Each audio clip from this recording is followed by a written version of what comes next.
మోకాళ్లలో గుజ్జును పెంచి నొప్పిని తగ్గించి సర్జరీని దూరం చేసే ఫ్రీడమ్ వాక్. రాజంపేటది కొంచెం సీరియస్గా డిస్కస్ చేయాల్సినటువంటి అంశం. కిరణ్ కుమార్ రెడ్డి గెలిస్తే కేంద్ర మంత్రి అవుతారనేటువంటి చర్చ విస్తృతంగా జరిగింది. But A factors దెబ్బకొట్టినాయి? 76,000 ఓట్ల మెజారిటీతో ఫైనల్గా మిథున్ రెడ్డి ఇక్కడ గెలుపొందారు. 6,44,844 ఓట్లు మిథున్ రెడ్డికి వచ్చినాయి. అలానే కిరణ్ కుమార్ రెడ్డి గారికి 5,68,773 ఓట్లు వచ్చినాయి. ఇక్కడ కాంగ్రెస్ ఎఫెక్ట్ కొంత ఉంది. 53,000 ఓట్లు చీల్చింది. 53,300 ఓట్లు కాంగ్రెస్ చీల్చినటువంటి పరిస్థితి. ఇక బహుజన సమాజ్ పార్టీ కూడా ఒక 12,333 ఓట్లు 363 ఓట్లు చీల్చింది. సో ఈ రెండు ఫ్యాక్టర్స్ కలిపినా పెద్దగా కనెక్ట్ అయ్యేలా కనిపించదు. కానీ రిజల్ట్స్ వచ్చిన తర్వాత రాజంపేట క్రాస్ ఓటింగ్ ఎలా ఉంటుంది అంటే అసెంబ్లీకి వేసి మళ్ళీ బీజేపీకి ఎలా వేస్తారనే ఫ్యాక్టర్స్ రిజల్ట్స్ తర్వాత ఎందుకు పోయిందని ఇది వెరిఫై చేసినప్పుడు ఏంటంటే నెట్వర్క్ బాగా ఆయనకి ఉపయోగపడింది సార్. మిథున్ రెడ్డికి కిరణ్ కుమార్ రెడ్డి గారు రెడీగా లేరు, లేట్గా వచ్చారు. అప్పుడు వచ్చేసరికి వాళ్ళ ఆర్గనైజేషన్ కొంత స్ట్రెంగ్త్ అనేది మనకు 70,000 అంటే తలా 10,000 ఓట్లు తెచ్చుకోగలిగారు. స్టిల్ మన పాయింట్ నష్టపోలేదు. ఈ పార్లమెంట్లో కూడా 4 నియోజకవర్గాలు గెలవలేదు. పార్లమెంట్ నియోజకవర్గాల వారీగా మీరు చూస్తే కనుక మొత్తం క్లియర్ పిక్చర్ ఇక్కడ కనిపిస్తూ ఉంటుంది. ఏ పార్లమెంట్ గెలిచారు ఏంటి అనేది ఇక్కడ క్లియర్గా కనిపిస్తూ ఉంటుంది. బట్ మొత్తం పిక్చర్లో చూస్తే ఎక్కడా కూడా రాజంపేట కాన్స్టిట్యున్సీకి సంబంధించి ఆ డేటా ఎక్కడ కనిపించట్లేదు. అంటే అసెంబ్లీ నియోజకవర్గాల్లో ఆ క్లారిటీ వస్తుంది. బట్ ఇది అయితే ఇప్పుడు ఓవరాల్గా సమ్మరైజ్ చేద్దాము. నాకు ఒక క్లారిటీ ఇవ్వండి. ముక్కోణపు పోరు ఎక్కడెక్కడైతే జరిగిందో అక్కడ అడ్వాంటేజ్ వైఎస్ఆర్సీపీకి వచ్చినట్టుగా కనిపిస్తుంది. ఇది వాస్తవేనా?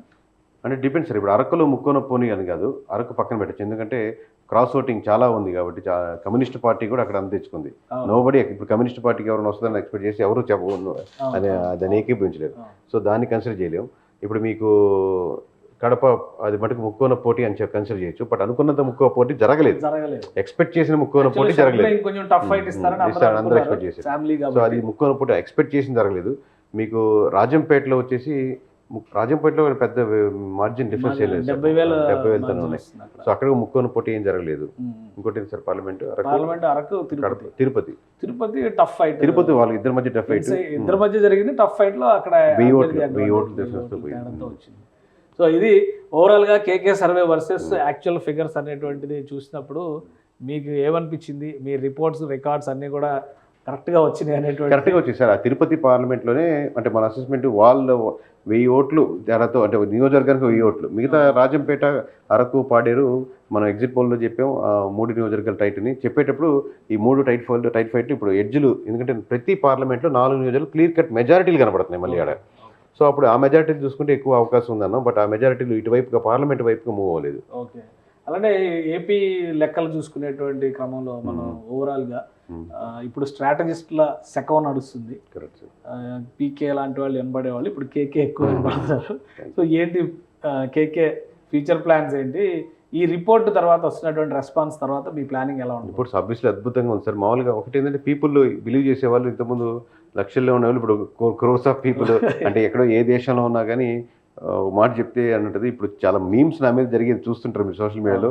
ఎవడురా బాబు నువ్వు ఇంత టాలెంటెడ్ ఉన్నావని నాకు పంపిస్తుంటే బాగా సరదాగా ఉంది రకరకాల.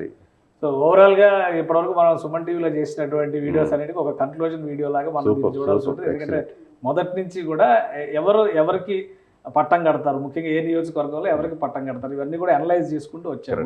ఫైనల్ కన్క్లూజన్గా కేకే రోల్ సర్వేయర్గానే ఉంటుందా? ఇంకేదన్నా గతంలో మీరు రాజకీయ పార్టీ అనౌన్స్మెంట్ చేసి తర్వాత దాని ప్రాసెస్లో కూడా ముందుకెళ్ళారు, ఇవన్నీ కూడా ఇప్పుడు సోషల్ మీడియాలో అవన్నీ బయటకు వస్తున్నాయి. సో ఏంటి నెక్స్ట్? అదే సార్ మామూలు ఎనీథింగ్ నేను ఏది చేసినా కానీ రీఫార్మ్స్ అంటే విధంగా ఏదైనా చేంజ్ చూస్తే ప్రజలకు ఉపయోగపడే విధంగా ఉండాలి సార్. అది సర్వే చేస్తే ఎమ్మెల్యేస్కి మార్చుకోండి సార్, ఈ చేంజెస్ చేసుకోండి అంటే దాని ఉద్దేశం ఇండైరెక్ట్గా ఆయన చెప్పే సజెషన్ ఏంటంటే ఈ మార్పులు చేస్తే మీరు గెలుస్తారని. మన సొంత ఫీలింగ్ ఏంటంటే ఈ మార్పులు చేస్తే ప్రజలకు ఉపయోగపడుతుంది కదండి. రెండు కలుస్తున్నాయి కదా, ఆయన గెలవాలనుకుంటున్నాడు, ఈ చేంజెస్ వస్తే అవి కలుస్తాయి కదా, ఓన్లీ ఫ్రీ స్కీమ్స్ మీద గెలవరు అని. రెండోది ఇప్పుడు మనం ఒక అకాడమీ టైపు కేకే పొలిటికల్ అకాడమీ అని, మీరు జర్నలిస్ట్కి ట్రైనింగ్ సెంటర్లు ఉన్నాయి, కెమెరామెన్కి ట్రైనింగ్ సెంటర్స్ ఉన్నాయి, ప్రతి ఒక్కదానికి సాఫ్ట్వేర్ ఉన్నాయి. కొత్తగా ఎమ్మెల్యే అవ్వాలనుకున్న వాళ్ళకి అంటే వాళ్ళ ఫ్యామిలీస్లో ఉన్న వాళ్ళకి సడన్గా ముందుకు వచ్చేస్తారు. అలాగే విలేజ్లో మామూలు గ్రామ స్థాయిలో ఉండే అది మనం ఫ్రీగా వాళ్ళకి చేయొచ్చు. ఇక్కడ ఏంటంటే ఒక నెట్వర్క్ ఏర్పరిచి వాళ్ళ వరకు అకాడమీ స్టార్ట్ చేయాలని, అంటే ఎలా కూర్చోవాలి, ఎలా మాట్లాడాలి అది స్టార్ట్ చేయాలని ఒక రఫ్ థాట్ ఉంది సార్.